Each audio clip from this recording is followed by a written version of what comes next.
Olá, meus amigos, tudo bom com vocês? Para quem não me conhece, eu vou me apresentar. Meu nome é Gustavo Fernandes, eu sou juiz de Direito do TJDFT, professor de Direito Constitucional já há bastante tempo aqui no CPIURES.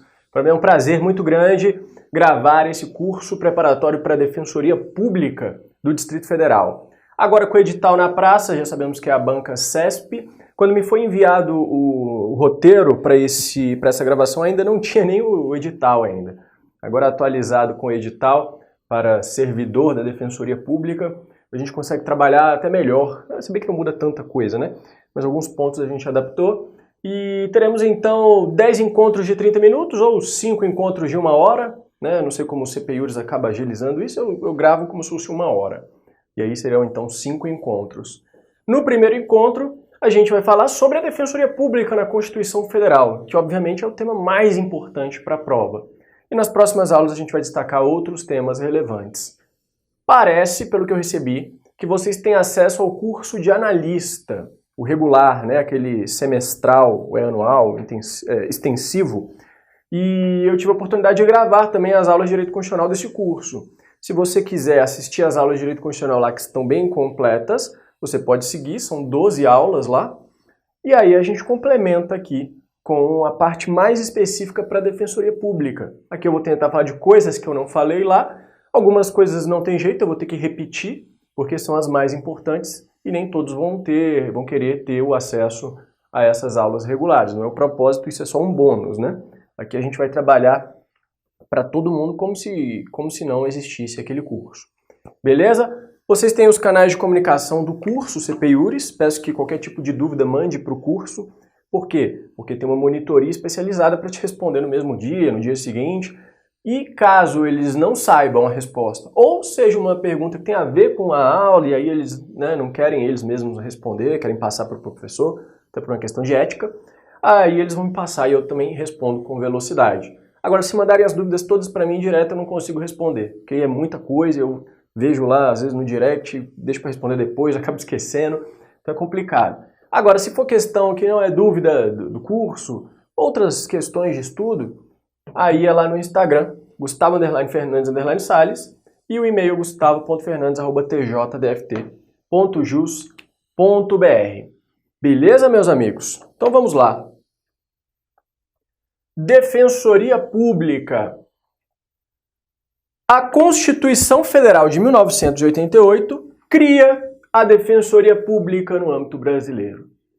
E no seu artigo 134, que é o grande artigo que fala da Defensoria Pública e o que a gente vai minudenciar nesta aula, no seu caput ele já diz: a Defensoria Pública é uma instituição permanente. Isso aqui não tinha no texto originário da Constituição. Foi incluído por uma emenda à Constituição, muito por força de um lobby da Defensoria Pública, já que lá no artigo 127, o Ministério Público é tido como uma função, como uma instituição permanente, e aí as Forças Armadas também, instituições permanentes, a Defensoria Pública fez um lobbyzinho, agora também instituição permanente. Com isso, não simplesmente porque está escrito instituição permanente, é claro que é pelo regime, pela importância da Defensoria Pública, por conta das suas finalidades que a gente vai ver. Mas isso é um reforço para você dizer que a Defensoria Pública é uma cláusula pétrea no texto constitucional brasileiro. Porque se ela é uma instituição permanente, isso quer dizer que nem mesmo uma emenda à Constituição pode tirá-la. Se ela é permanente, ela é entendida como uma cláusula pétrea implícita, então nenhuma emenda poderia acabar com a Defensoria. E a gente vai ver que essa ideia, embora não esteja explícita nos julgados do Supremo, sempre vai permear várias decisões. Tem muita jurisprudência nessa nossa aula. Então, uma instituição permanente, essencial à função jurisdicional do Estado, as funções essenciais da Justiça estão do artigo 127 até o artigo 135, salvo engano, não é isso? Até o 135. O 127 até o 130A vai falar do Ministério Público, o 131 e 132 da Advocacia Pública, 133 da Advocacia Particular, 134 e 135 fala da Defensoria Pública. A partir do 136 já começa a falar da defesa do Estado. Bom, por que é uma função essencial à justiça, essencial à função jurisdicional? Porque a função jurisdicional, que é aquela típica do Poder Judiciário, ela é marcada pela jurisdição e a jurisdição é inerte. A jurisdição tem diversas características, territorialidade, definitividade, blá blá blá, e uma delas é a inércia. O judiciário só age quando é provocado. Quando é provocado. Alguém tem que dar um empurrãozinho, ele vai, judiciário, age aí. Por isso essas funções todas, do 127 ao 135, são essenciais à justiça, porque são elas que provocam o poder judiciário, elas que impulsionam a justiça, e não só isso, elas que trabalham em todo o processo, auxiliando, cooperando, se mostrando essencial para a função jurisdicional. Então não é apenas um chavão da Constituição, é realmente, literalmente, uma função essencial à justiça. Incumbe-lhe como expressão instrumento do regime democrático, é um instrumento do regime democrático, por isso que é cláusula pétrea implícita, fundamentalmente a orientação jurídica, a promoção dos direitos humanos, então a Defensoria Pública protege direitos humanos, e no âmbito interno, constitucional, direitos fundamentais, defesa em todos os graus, inclusive no âmbito extrajudicial, é um papel muito importante do defensor público, e os analistas da Defensoria também o auxiliam nesse ponto. A parte judicial é algo pequeno perto da atuação extrajudicial que a Defensoria tem que ter, assim como ocorre com o Ministério Público. É algo que as pessoas intuitivamente não sabem, né? Não tentam puxar, parece que a Defensoria vai só litigando ali e tal, defendendo o pessoal em juízo. Essa é uma pequena parte da atuação da Defensoria. Direitos individuais, coletivos de forma integral e gratuita aos necessitados. Quem são os necessitados? A princípio fala na forma do inciso 74 do artigo 5º, que diz: o Estado prestará assistência jurídica integral e gratuita aos que comprovarem insuficiência de recursos. Então, em uma leitura gramatical, uma interpretação literal, farisaica, especiosa, teríamos que os necessitados são aqueles que não têm dinheiro para custear o processo sem abalar a sua própria sobrevivência. Mas essa é uma visão ultrapassada. Nós vamos ver que os necessitados vão muito além dos hipossuficientes financeiros e econômicos. Então aqui temos o geral da Defensoria Pública. Eu peço que você anote, leia e releia esse artigo 134, porque a sua literalidade pode, além de cair na prova, ser importante para te ajudar a raciocinar em questões. Bom, a Defensoria Pública, então, dita em modo geral no artigo 134 da Constituição, é regulamentada pela Lei Complementar 80 de 94, que organiza a Defensoria Pública da União, DF e normas gerais para a organização nos estados. Dá outras providências, é aquela ementa típica das leis, existe uma lei complementar que regulamenta como as leis são criadas, ela sempre diz que tem que ter uma ementa, que tem que finalizar e dar outras providências. Beleza? Bom, importante destacar na doutrina. Professor, eu tenho que estudar alguma doutrina sobre a Defensoria Pública? Não. O tema Defensoria Pública, para provas de concurso, sobretudo para uma prova de analista, não exige estudo de doutrina. Não adianta você pegar um livro e falar, eu vou ler sobre a Defensoria Pública. Vai te ajudar muito pouco para questões de prova. Pelo menos uma prova objetiva. O principal é saber as disposições constitucionais, as legais, que aí você estuda na aula que trata especificamente do regime da Defensoria, não exatamente em direito constitucional, e a jurisprudência. Então o nosso papel principal aqui é falar da Constituição e da jurisprudência. Doutrina tem muito pouco, não tem quase nada. Para falar que não tem nada, cito aqui um trecho do livro do professor Marcelo Novellino. Ele fala, dentre as funções da Defensoria encontra-se a de promover prioritariamente a solução extrajudicial dos litígios, como eu havia falado, e um instrumento de autocomposição, né, referendado pelo defensor, vale como título executivo extrajudicial. Beleza? Tá lá na lei da Defensoria Pública e agora também no CPC, ó. São títulos executivos extrajudiciais, um instrumento de transação referendado pela Defensoria Pública e outras autoridades. Beleza? Claro que se for homologado em juízo, aí é um título judicial e não extrajudicial. Bom, como eu falei, instituição permanente, não pode ser extinta, esse é um entendimento bacana para você levar. Com base mais ou menos nessa ideia, vamos ver alguns julgados. Primeiro, a Defensoria Pública, como ela é uma criação relativamente recente, de 88, ela vem demorando para ser instalada, para ser efetivamente criada na prática em muitos estados. No interior, então, dos estados nem se fala, não tem Defensoria. Esse é um problema ainda que tem passado a Defensoria Pública. E aqui, no Agravo 598.212, embargo de declaração. Estado do Paraná inerte. Supremo determinou que instituísse, então, o Estado do Paraná a Defensoria Pública sob pena de multa, por se tratar, nas palavras dos ministros, de omissão estatal que compromete e frustra direitos fundamentais das pessoas necessitadas. Então, veja, a Defensoria é uma instituição, lembra que vai promover os direitos humanos? Também direitos fundamentais das pessoas necessitadas, então ela é essencial, é uma cláusula pétrea realmente. Vamos ver os principais trechos dessa decisão? Bom, no começo se destacou que o Poder Judiciário pode sim colmatar omissões estatais, é aquele controle de políticas públicas que é excepcional, mas o Judiciário pode intervir em políticas públicas quando necessário para resguardar direitos fundamentais em face de omissões do Estado, é justamente o caso que nós estamos vendo aqui. E aí, falou o Supremo, é lícito ao Judiciário, em face do princípio da supremacia da Constituição, adotar em sede jurisdicional medidas destinadas a tornar efetiva a implementação de políticas públicas, se quando se registrar, como é no caso, configuradora de insuscetível omissão estatal. E aí, depois de vários fundamentos, o ministro Celso de Mello, então, restabeleceu a sentença de primeiro grau, que condenou o Estado do Paraná a cumprir a obrigação de implementar e estruturar a Defensoria Pública em 6 meses, sob pena de uma multa diária, valor que ia ser revertido àquele fundo da ação civil pública. Isso foi em 2013. Nos embargos de declaração, o ministro apenas corrigiu, porque aqui ele mandou o Estado inteiro do Paraná implementar a Defensoria, mas o objeto da ação era apenas a comarca de Apucarana, Paraná. Isso aqui já foi uma questão de prova, por incrível que pareça, para defensor público. Não era o Paraná todo, era só uma comarca. Beleza. Outras ações, aqui a ADI 4270. O Supremo, então, apreciou umas ações diretas de inconstitucionalidade que questionava a legislação local de Santa Catarina. Veja que o Sul tem dificuldade de implementar a defensoria, né? Que previa convênio com a OAB Santa Catarina para prestar serviço de defensoria pública dativa. Então, ao invés de criar a defensoria pública, fizeram por lei um convênio com a OAB e os advogados acabavam fazendo o papel de um defensor público dativo.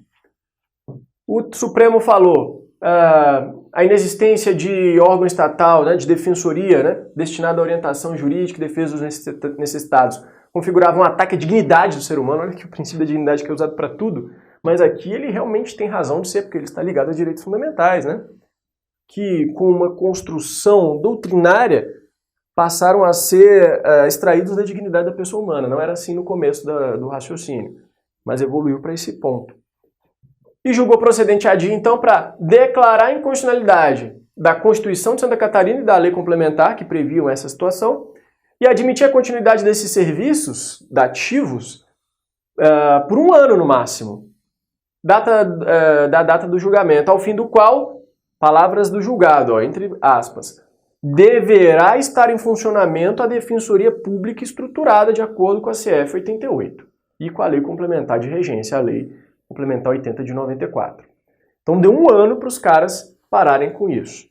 Só que o Supremo voltou atrás em um ponto. Infelizmente, isso foi em 2012, quando foi mais de 1 ano depois, final de 2013, Defensoria Pública não instalada, entraram com uma reclamação perante o Supremo. Supremo, a sua decisão judicial não foi cumprida. Então, para garantir a autoridade das decisões, cabe reclamação constitucional. E aí, na reclamação, o que o Supremo fez? Ministro Celso de Mello indeferiu o pedido, consistente na determinação da imediata implementação da Defensoria Pública, e especialmente com a convocação dos aprovados no primeiro concurso, lá então estava enrolando para convocar os primeiros aprovados do concurso e tal. E o que o ministro falou? No julgamento da ADI 4270, a Suprema Corte teria se limitado a reconhecer a inconstitucionalidade daqueles preceitos normativos, em sede de fiscalização abstrata, não tendo o Supremo, desse modo, emitido qualquer comando jurisdicional no sentido de determinar ao Estado de Santa Catarina que adotasse medidas necessárias, normativas ou concretas ou administrativas, a implementação e a viabilização do funcionamento da Defensoria. Como não? Como não tinha mandado, né? Está bem aqui explícito, ao fim do qual deverá estar em funcionamento. Mas ele falou depois, não, o foco era declarar a inconstitucionalidade e deu prazo de 1 ano. Agora, se eles não implementaram, né, ficou meio, eu não entendi muito não. Mas isso também já foi objeto de prova. Então saiba desse caso de Santa Catarina, saiba do resultado dos embargos. Isso pode cair na prova. Que mais? Mais uma ADI, 3.700. Essa até mais antiga, aqui é no Rio Grande do Norte, eu acho, quer ver? Isso. Lei do Rio Grande do Norte. Dispõe sobre a contratação temporária de advogados para exercer a função de defensor público. Ora, defensor público temporário, será que isso é compatível com a defensoria pública e com a promoção dos direitos humanos?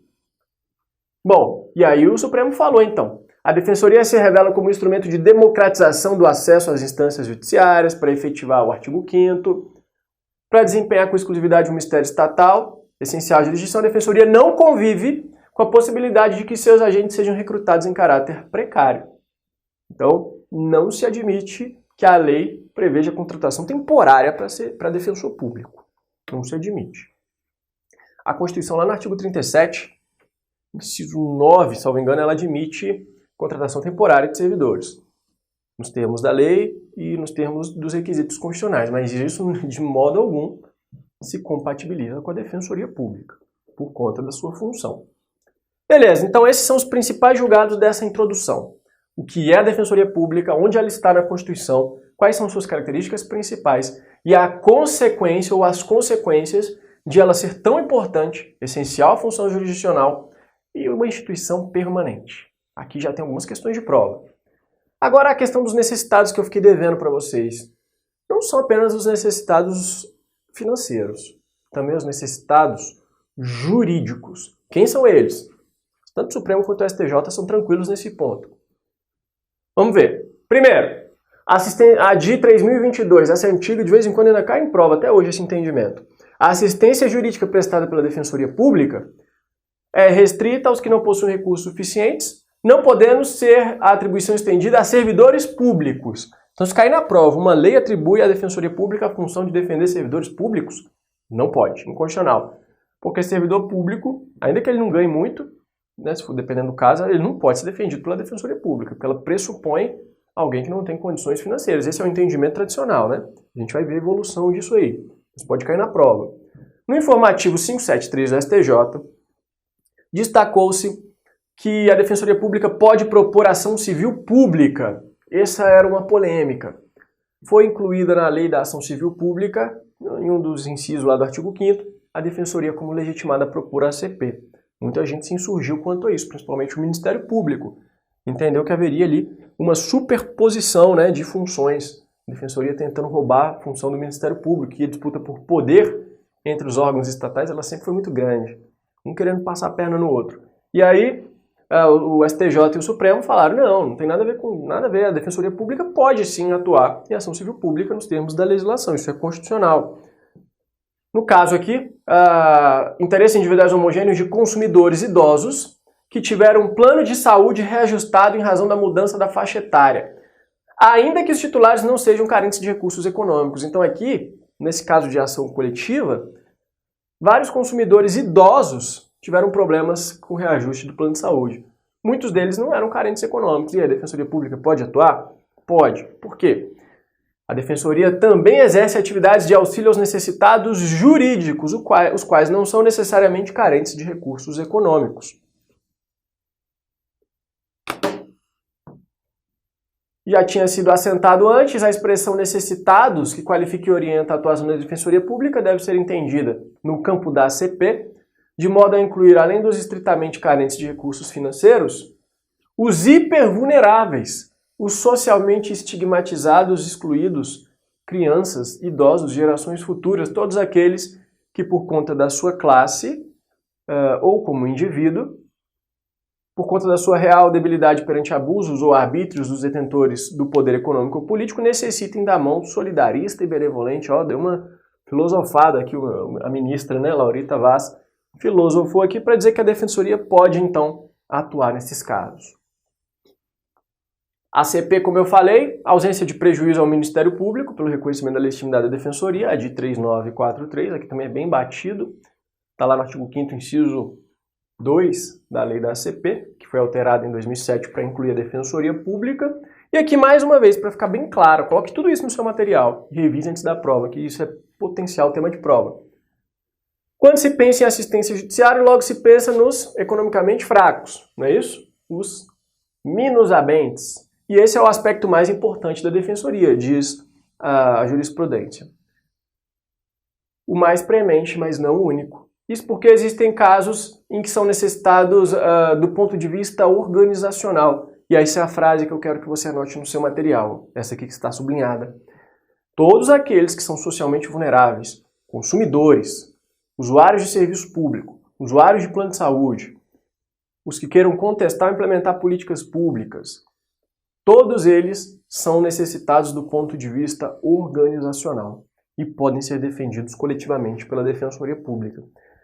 Para provar, isso é um argumento muito bacana, que a Defensoria Pública não defende só os pobres. Na esfera penal, o cara pode ser bilionário, pode ser o Ike Batista lá no auge da sua especulação lá financeira, que era bilionário. Se ele fosse processado criminalmente e não contratasse um advogado, o Estado seria obrigado a ali endereçar um defensor público. Ali conceder um defensor público para sua defesa. Porque a defesa penal técnica é indispensável e indisponível. Olha aí a Defensoria Pública defendendo não apenas os economicamente hipossuficientes. Em outras partes também, no Código de Processo Civil, o cara está preso, ele pode ter uma grana preta, mas se ele está preso lá, a Defensoria, considerado rebelde, a Defensoria Pública vai agir como a Curadoria de Ausentes, né? Então o papel da Defensoria Pública, embora tenha um ponto fulcral, nodal, em relação aos economicamente fracos, não se resume a isso. Não se resume a isso. Importante, nesse julgado, na ADI 3943, houve embargo de declaração em 2018, então um pouco mais recente, e nesses embargos de declaração constou o seguinte: a legitimidade da Defensoria para ajuizar a CP não está condicionada à comprovação prévia da hipossuficiência dos possíveis beneficiados. Então a Defensoria não é obrigada a juntar a comprovação de que todos aqueles que podem ser beneficiados são hipossuficientes econômicos, justamente porque ela não defende só os hipossuficientes econômicos, mas também os hipossuficientes jurídicos. E aqui também, outra parte importante, a tese da repercussão geral, que pode ser uma questãozinha objetiva de prova.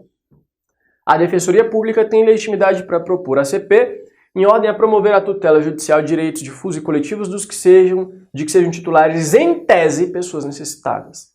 Então, em tese, ela não precisa comprovar no caso concreto isso. Basta que, em tese, ela seja legitimada ali, que haja pessoas necessitadas, está valendo. Beleza?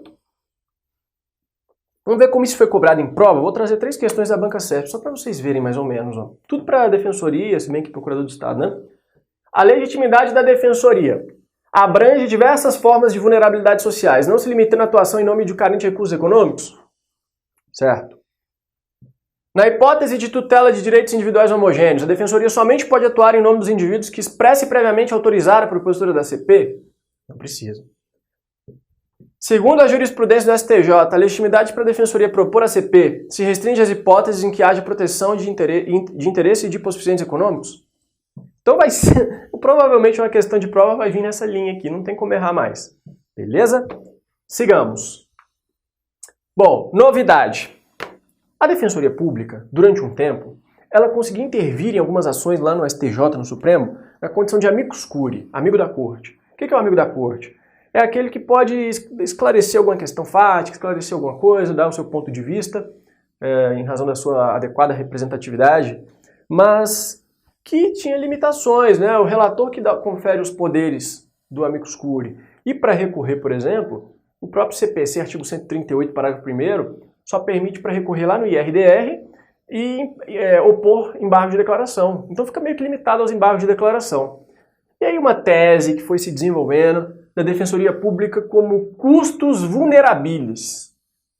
Ela foi aceita finalmente pelo STJ no informativo 657, julgado de final de 2019. Então aqui é um tema excepcional para a prova envolvendo a Defensoria Pública. A Defensoria Pública foi admitida como custos vulnerabilis na hipótese aqui em que há formação de precedentes em favor de vulneráveis e dos direitos humanos. Então sempre que envolver proteção aos vulneráveis e tratar de direitos humanos, é, em tese, possível a intervenção da Defensoria no processo de uma maneira muito mais ativa do que a amicus curiae, como custos vulnerabilis. Vamos ler comigo o que constou do informativo, que é o tema da prova. Vamos lá. Foi facultada a Defensoria Pública da União a atuação como amicus curiae. Beleza. Só que a DPU queria mais, né? Queria entrar como custos vulnerabilis, na condição de guardiã dos vulneráveis, olha a tradução. O que lhe possibilitaria, interpor todo e qualquer recurso. Então, ela teria uma atuação mais ativa. O Código Civil, no artigo 1038, inciso 1, estabelece que o relator pode solicitar ou admitir manifestação de pessoas, órgãos ou entidades com interesse, considerada a relevância da matéria, conforme dispuser o regimento interno. E aí, falou Defensoria, instituição permanente, blá blá blá, né? Citou toda aquela parte que a gente já falou. Segundo a doutrina, custos vulnerabilis representam uma forma interventiva da Defensoria em nome próprio, anote aí, e em prol de interesse institucional da Defensoria, né, constitucional e legal. Atuação subjetivamente vinculada aos interesses dos vulneráveis e objetivamente aos direitos humanos. Beleza.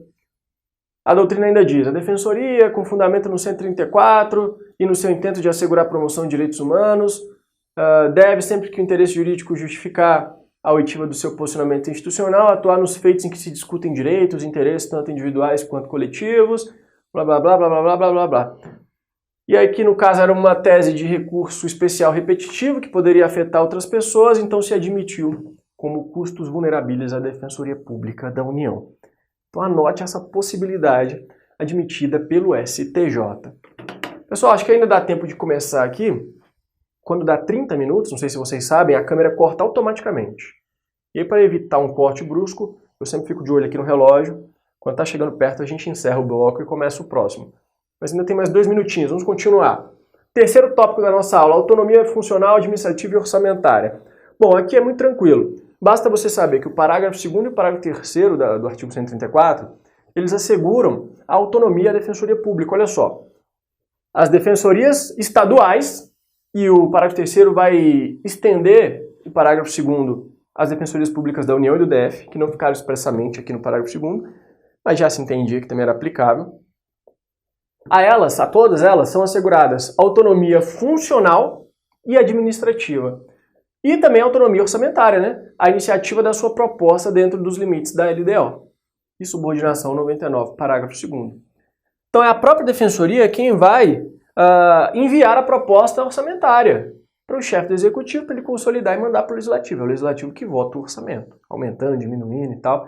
Mas quem consolida a sua proposta, elabora a proposta orçamentária é a própria instituição autônoma. Então o Ministério Público elabora a sua, o Poder Judiciário elabora a sua, os tribunais, a Defensoria também tem, tá?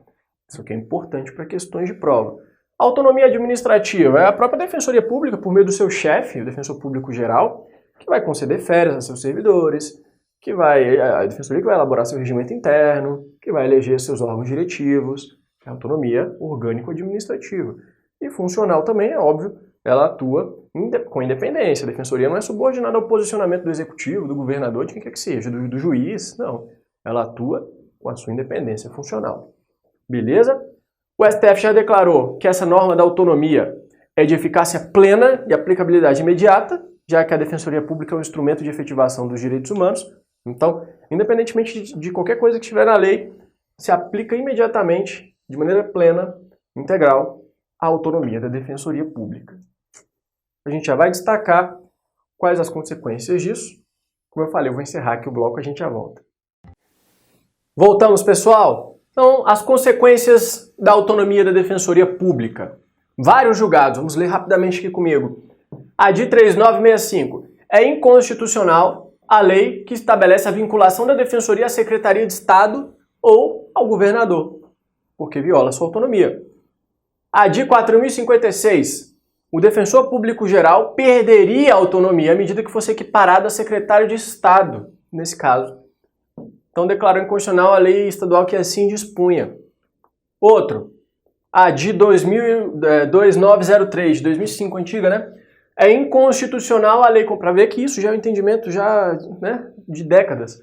É inconstitucional a lei complementar que, ao fixar critérios destinados a definir a escolha do Defensor Público Geral do Estado e outros agentes que integram a administração superior da Defensoria Pública, não observa as normas de caráter geral. Qual que são as normas de caráter geral? Lei complementar 80 de 94. Então, na hora de estabelecer suas normas específicas, né, da Defensoria Pública Estadual, é óbvio, ela tem que observar a lei complementar que estabelece normas gerais. Aí é questão de repartição de competências. Não dá para autonomia.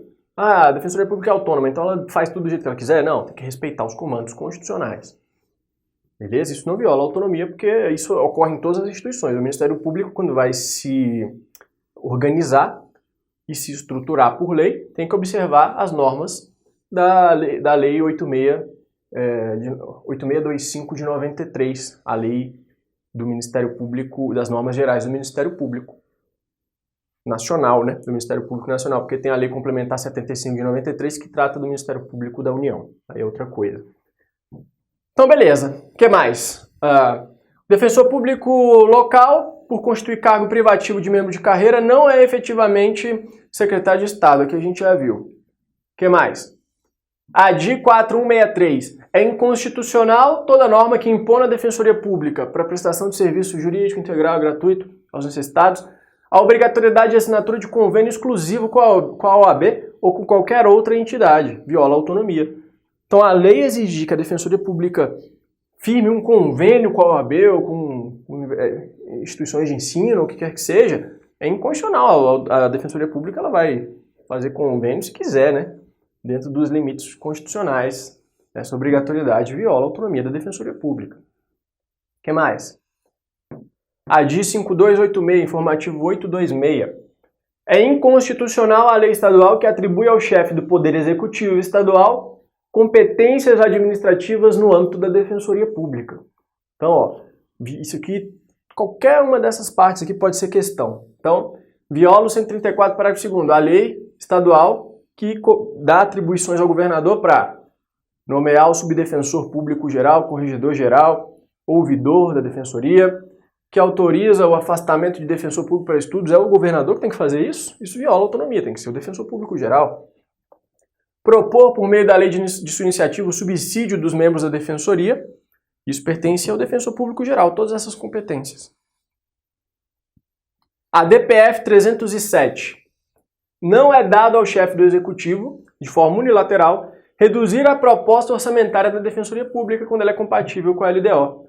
Caberia ao governador incorporar, consolidar, né, ao projeto de lei da lei orçamentária, a proposta nos exatos termos definidos pela Defensoria, podendo pleitear a Assembleia Legislativa a redução, mas é o Poder Legislativo que vai fazer isso. Então veja, cada instituição, o Judiciário, a Defensoria, o Ministério Público, eles vão encaminhar a sua proposta orçamentária. Isso vai para o chefe do Executivo, ele vai consolidar e vai propor o Legislativo. Quem decide qualquer coisa sobre isso é o Legislativo. O que o governador pode fazer? Ele pode pleitear o Legislativo que reduza, que faça alterações, mas ele só pleiteia. Ele não pode modificar. E é isso que ficou destacado em preservação à autonomia das instituições. Mais outro julgado, ó. Aqui é a DI 5287, informativo 826. A Defensoria Pública Estadual compete a prerrogativa de elaborar sua proposta orçamentária, que está condicionada tão somente a obedecer à Lei de Diretrizes Orçamentárias e a ser encaminhada em conformidade com o 99, parágrafo 2º. O Poder Executivo, a ele, cabe tão somente consolidar a proposta e remetê-la ao órgão legislativo, sem introduzir quaisquer reduções ou modificações. Então, em vários julgados, o Supremo fala a mesma coisa. Cabendo-lhe apenas pleitear ao Legislativo a redução, visto que a fase da apreciação legislativa é o momento correto para o debate das alterações no projeto de lei orçamentária. Então, fica bem claro aí no seu material essa questão. Esse informativo 826, ele trouxe muitas questões de defensoria pública. Foi uma sessão aí que o Supremo decidiu trazer vários temas afetos à defensoria pública. É um informativo importante para você dar uma revisada na sua casa. Mas aqui eu já trago as principais questões, né? O governador do estado é obrigado a efetuar o repasse sob a forma de 2/10 e até o dia 20 de cada mês da integralidade dos recursos orçamentários destinados à defensoria pública. O que mais? É inconstitucional a LDO que seja elaborada sem contar com a participação da defensoria pública para elaborar a respectiva proposta, por conta da sua autonomia orçamentária. E um julgado mais recente, informativo 980, junho de 2020, esse aqui é recente, pode também ser cobrado. Olha só, determinada lei dispunha sobre a indicação de diversas autoridades, conselheiros do Tribunal de Contas, e outras mais aqui, ó, cadê? Dirigentes de autarquias, fundações públicas, presidentes de empresas de economia mista, interventores municipais e titulares da Defensoria Pública e Procuradoria-Geral do Estado. A lei dispunha que todas essas autoridades, assim que indicadas, deveriam ser submetidas à aprovação pelo Parlamento. Então, haveria uma sabatina prévia para autorizar a nomeação dessas autoridades pelo Executivo. E aí, o que se destacou? O que importa para a gente aqui é o Defensor Público Geral do Estado. Inconstitucional a exigência da prévia sabatina. E aí se destacou mais. A CF atribuiu à lei complementar a competência para tratar das normas gerais das defensorias. Essa lei complementar 80 de 94 preceitou a obrigatoriedade de aprovação do titular da Defensoria Pública da União, pela maioria absoluta do Senado. Então, no âmbito da Defensoria Pública da União, tudo bem. Vai ser necessária a aprovação prévia sabatina lá no Senado. Não estipulou essa necessidade aos estados, porque seguia o mesmo modelo dos ministérios públicos. Então é inconstitucional que a lei estadual, invocando uma autonomia, exija a aprovação prévia do Defensor Público Geral do Estado. Ela só é prevista na lei complementar para a DPU, para a Defensoria Pública da União. Anote isso. Informativo 980. Normas gerais de organização da Defensoria Pública. A gente já trabalhou o 134 caput, o parágrafo 2º, o parágrafo 3º, e o primeiro a gente pulou. Vamos vê-lo agora. Ele diz: lei complementar organizará a DPU e do DF e vai prescrever as normas gerais para a organização dos estados. É a Lei 80 de 94, lei complementar. Encargos providos na classe inicial mediante concurso, assegurado a seus integrantes as garantias da inamovibilidade e vedado o exercício da advocacia fora das atribuições institucionais. Então anote, não pode advogar fora das atribuições institucionais. E o DF? Inicialmente, até 2012, o DF não tinha uma defensoria pública. Não tinha, eram os defensores públicos da União, havia uma como é que se chama? Colaboração, não. Havia um acordo ali que era feito em que advogados, procuradores, colaboradores, eles atuavam como colaboradores, como se fossem defensores públicos. Mas não existia defensoria pública no DF. Até que a emenda 69 de 2012 modificou algumas normas na Constituição e passou a prever que a defensoria pública no DF agora é do DF, é a defensoria pública do DF, né? Houve modificação lá no artigo 21, inciso 13, inciso 14, no 22, 17 e no 48, 9. Então a defensoria pública do DF então passa a ter passa a ser própria do próprio ente político do Distrito Federal. A lei complementar 908 de 16, o DF é que regulamenta. Houve então o primeiro concurso para defensor público do DF, acho que foi em 2013 já, acho que foi logo na sequência, e acho que teve um segundo aí recentemente. Já são 2 concursos para a defensoria pública do DF. Isso é importante, já que se trata de uma prova da Defensoria Pública do DF. Esse tema pode ser cobrado. Dê uma olhadinha então, meus amigos, na emenda 69 de 2012, veja como foi a modificação desses dispositivos. Tema potencial de prova. Remuneração. Aqui temos uma polêmica que está prestes a ser finalizada, mas ainda está em discussão. O STJ tem um entendimento simulado, súmula 421, que pode cair na sua prova.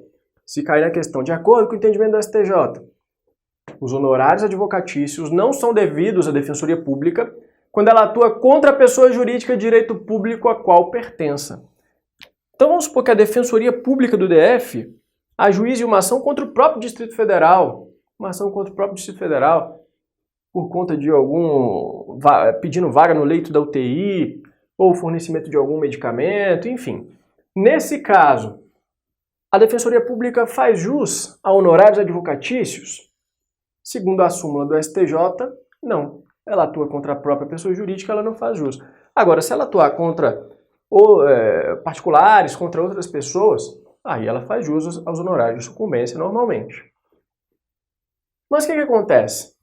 Em um determinado julgado, o ministro Gilmar Mendes destacou o seguinte: Após as emendas 45 de 2004, 74 de 2013 e 80 de 2014, que fizeram aquelas alterações no parágrafo 2º, parágrafo 3º do 134, passou a ser permitida a condenação do ente federativo em honorários advocatícios em demandas patrocinadas pela Defensoria Pública, diante da sua autonomia. A Defensoria Pública não tem autonomia? Ela não tem a sua própria proposta orçamentária? Então é razoável que haja condenação mesmo diante do próprio ente público, do ente político, porque ela tem sua própria autonomia orçamentária. Não se confundem os orçamentos ali. Então ela pode receber, sim, os honorários de sucumbência. Essa é a posição do Supremo que foi adotada nesse julgado de 2017. O caso concreto envolvia a Defensoria Pública da União, mas não existe nenhum tipo de diferenciação possível para as defensorias públicas estaduais. Embora o caso concreto tenha tratado a DPU, o raciocínio é exatamente o mesmo para as defensorias públicas estaduais. E aí, a partir disso, será que aqui são trechos do julgado? Vamos ver? São trechos do julgado. Após as alterações, a redação do artigo 4º da LC 8094 passou a atribuir à Defensoria Pública a prerrogativa de receber verbas sucumbenciais provenientes da sua atuação. Tem lá, são funções da Defensoria Pública. Executar e receber verbas sucumbenciais decorrentes da sua atuação, inclusive quando devidas por quaisquer entes públicos, destinando-as aos fundos geridos pela Defensoria Pública para o seu aparelhamento e capacitação de membros e servidores. E destacou: percebe-se que após essas emendas, houve mudança permitindo a condenação da União em honorários advocatícios em demandas patrocinadas por aquela instituição de âmbito federal diante da sua autonomia, a DPU no caso. Então a mesma razão valeria para os estados. E aí, diante disso, o que temos hoje é o seguinte: STJ com a sua súmula vigente. Não são devidos honorários em favor da Defensoria quando atua em face do ente político. Já o STF, com aquele precedente, entende que são devidos sim os honorários. Por que eu falo que ainda é uma questão prestes a ser, não resolvida, mas prestes a ser resolvida? Porque temos a repercussão geral reconhecida no recurso extraordinário 1.140.005. Eu dei uma olhada nele aqui agora cedo, antes de começar a gravar a aula, e ele está concluído para o relator, o Barroso. Então ainda vai demorar um pouquinho para ter a definição. Já tem manifestação da Procuradoria-Geral da República no sentido de se adotar a posição do STJ. Então seria uma superação daquele precedente de 2017. Pode ser que isso aconteça, mas é indefinido. Vamos aguardar para ver. Hoje, como eu respondo em prova? Se perguntar de acordo com o STJ, súmula 421. De acordo com o Supremo, precedente de 2017. Se perguntar de maneira geral, aí seria um caso de anulação. Ou seja, é difícil falar, eu falo que está na súmula ou que o Supremo decidiu. A princípio, eu marcaria o que o Supremo decidiu, né? Mas tem súmula do STJ, então é muito difícil. O examinador, acredito que ele não vá cobrar genericamente assim. Tem que blindar a questão dizendo se é o entendimento do STJ ou do Supremo. Garantias, prerrogativas e princípios institucionais. Bom, a gente viu lá no parágrafo 1º que ele fala da inamovibilidade, né? E o parágrafo 4º, que é o último para encerrar o artigo 134 da Constituição, ele diz: são princípios institucionais. Então aqui nós temos uma garantia funcional. Os membros da Defensoria Pública têm inamovibilidade. Eles, como quaisquer servidores públicos, têm a irredutibilidade dos subsídios, né? Vamos colocar remuneração em sentido amplo. A remuneração em sentido amplo, que se inclui o subsídio. Então tem a irredutibilidade, tem a inamovibilidade, só não tem a vitaliciedade. Não marque na prova. O defensor público não tem a vitaliciedade ainda. Tem só a estabilidade. Quem tem vitaliciedade é membro do Ministério Público e do Judiciário. É questão de tempo até o lobby da Defensoria conseguir incluir também a vitaliciedade, mas por enquanto não tem. E os princípios institucionais, que são outra coisa, não se confundem com as garantias funcionais. Aqui são garantias dos membros da instituição. Aqui são princípios da instituição como um todo. São os mesmos três princípios do Ministério Público. Quais são eles? Unidade, indivisibilidade e independência funcional. Beleza? Aplicando-se também no que couber, o 96, o 93, 2, adaptações do regimento lá dos juízes para os defensores. Então, quais são esses três princípios? Unidade significa que os membros da instituição são considerados como membros de uma unidade, submetidos a uma única chefia. Todos eles estão submetidos ao defensor público geral. Agora, é importante você destacar que essa unidade ela existe sob o aspecto funcional. É como se o defensor público estivesse atuando presentando a defensoria. Presentando, né, é uma expressão do Pontes de Miranda, não é representante, é um presentante. Um professor meu de processo civil, da minha pós-graduação, ele me contava uma história, o Jorge Rage, foi inclusive ministro da CGU, ex-juiz, ele falava o seguinte, olha, uma vez eu fui fazer uma audiência, era um caso muito importante, que envolvia muito dinheiro e tal, e chegou um advogado com sotaque caipira. Ele, cadê o representante do Ministério Público? E aí o professor falou o seguinte, eu fiquei na dúvida sincera, se aquele cara era realmente um advogado caipira e não sabia falar direito, por isso falou representante, ou se pelo contrário, e tudo levava a crer que sim pela importância da causa. Que ele era tão estudioso, né, tão conhecedor, que ele havia lido Tratado de Direito Privado do Pontes de Miranda e sabia que o uso consagrado, embora não muito conhecido, é presentantes. Por quê? Porque faz presente, não é que está representando, é que faz presente. O defensor público é a própria instituição com pernas. É a instituição com pernas andando por ali. Por isso ele tem essa unidade funcional, todos atuam, né, apresentando a defensoria pública. Agora, no âmbito orgânico, na divisão orgânica, essa unidade ela é entendida com cautela. Por quê? Há uma unidade em cada defensoria pública. A defensoria pública do DF não se confunde com a defensoria pública do Estado de São Paulo, com a ADP Paraná. Não se confunde, cada uma é uma. Pode o defensor público do DF substituir lá o defensor lá no Paraná? Não. Lá tem um concurso específico, não se confundem. Então, funcionalmente existe a unidade. Organicamente, a unidade é de cada defensoria pública, né, em cada estado e no âmbito da União. Beleza? Decorrência da unidade é a indivisibilidade. Não é como uma decorrência dessa unidade permite-se a substituição recíproca entre os membros da defensoria pública. Então o defensor não pode atuar ali no caso. Ele vai fazer audiência. Não pode chamar um outro defensor da defensoria pública do DF. Não tem nenhum problema. Não pode haver substituição entre unidades orgânicas diferentes, mas na mesma, a indivisibilidade é uma decorrência da unidade. Todos eles estão falando pela defensoria pública. Beleza? Independência funcional significa que o defensor público não deve nada para o juiz, não deve nada para o promotor, ele só deve respeito à sua própria consciência jurídica à luz da Constituição e das leis. Olha que bonito. Só isso que ele deve, consciência. Então ele tem independência. Quer pedir para soltar o cara, meu amigo? Ele pede. Ninguém tem nada a ver com isso. Ele entende que é caso de fazer alguma outra coisa, ele faz lá a sua promoção no processo. Não tem subordinação a ninguém. Inclusive, a independência funcional não é só do membro, é da instituição. A Defensoria Pública não fica submetida ao judiciário, ao governador, enfim, a Secretaria de Estado, a gente já viu, né? Representação. Bom, para a gente encerrar a nossa aula, mais ou menos no tempo certo, como é que funciona isso? Olha só, Gilmar Mendes, a representação da Defensoria Pública faz-se pelo defensor integrante do quadro funcional, independentemente de mandato. A princípio, a regra geral é que não precisa conferir mandato ao defensor público para ele atuar na defesa lá do vulnerável, lá do seu cliente, entre aspas, né? Do seu patrocinado. Ressalvados os casos nos quais a lei exige poderes especiais. Está lá na Lei Complementar 80 de 94. Então, em prova, não precisa outorgar procuração ao defensor público, salvo se a lei exigir poderes especiais. E aí, tem um julgado importante do STJ.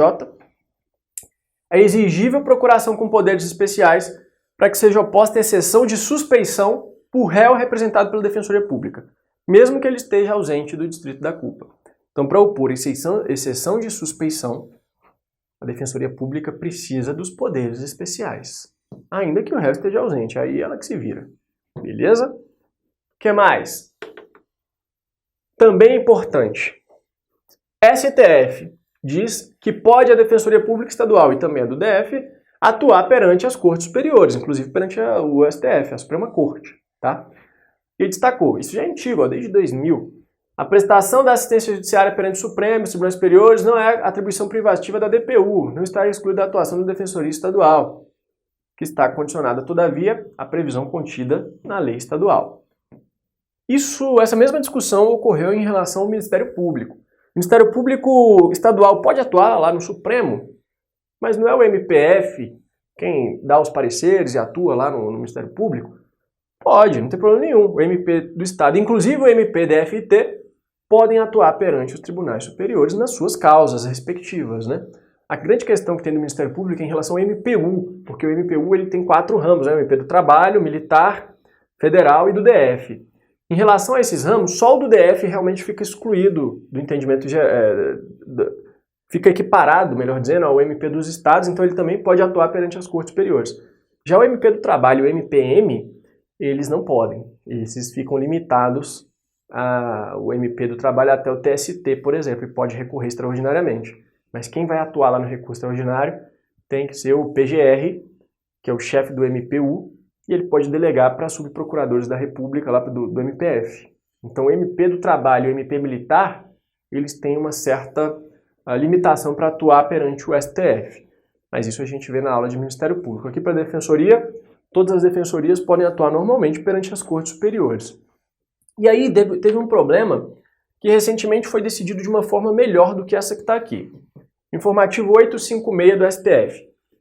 A Defensoria Estadual pode atuar no STJ, mas para isso é necessário que tenha um escritório de representação em Brasília. Se a Defensoria Pública Estadual não tem representação em Brasília, as intimações do STJ de interesse da DPE vão ser feitas para a DPU. Enquanto os estados, mediante lei específica, não organizarem as defensorias públicas para atuarem na capital, com sede própria, o acompanhamento dos processos é da DPU. Então o que o Supremo tinha decidido? Defensoria Estadual, você pode atuar no STJ, no STF, em todo lugar. Aqui, especificamente no caso do STJ, tem que ter uma representação escritório em Brasília. Se não tiver, aí não tem como fica difícil a comunicação. Então é a DPU que vai atuar nos processos do seu interesse.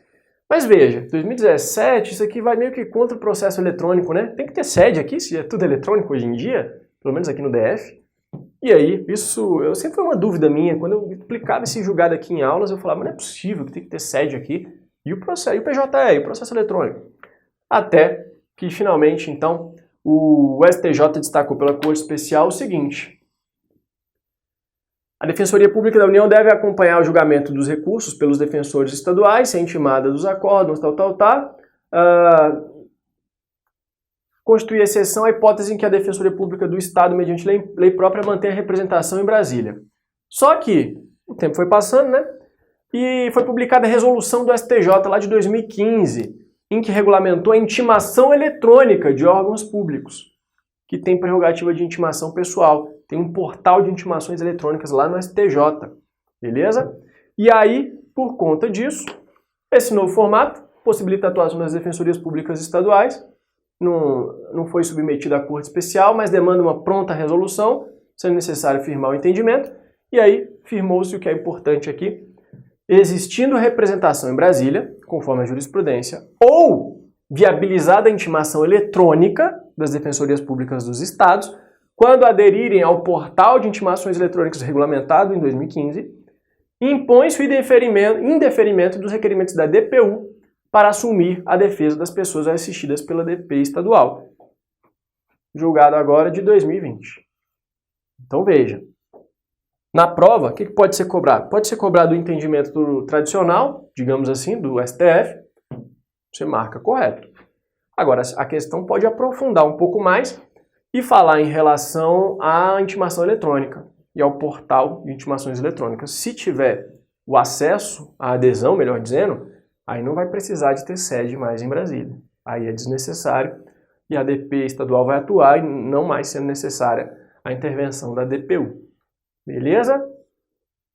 Bom, meus amigos, com isso a gente encerra essa primeira aula. Conseguimos terminar no tempo adequado. Nas próximas aulas a gente vai trazer mais temas relevantes para a Defensoria Pública. Grande abraço, até a próxima.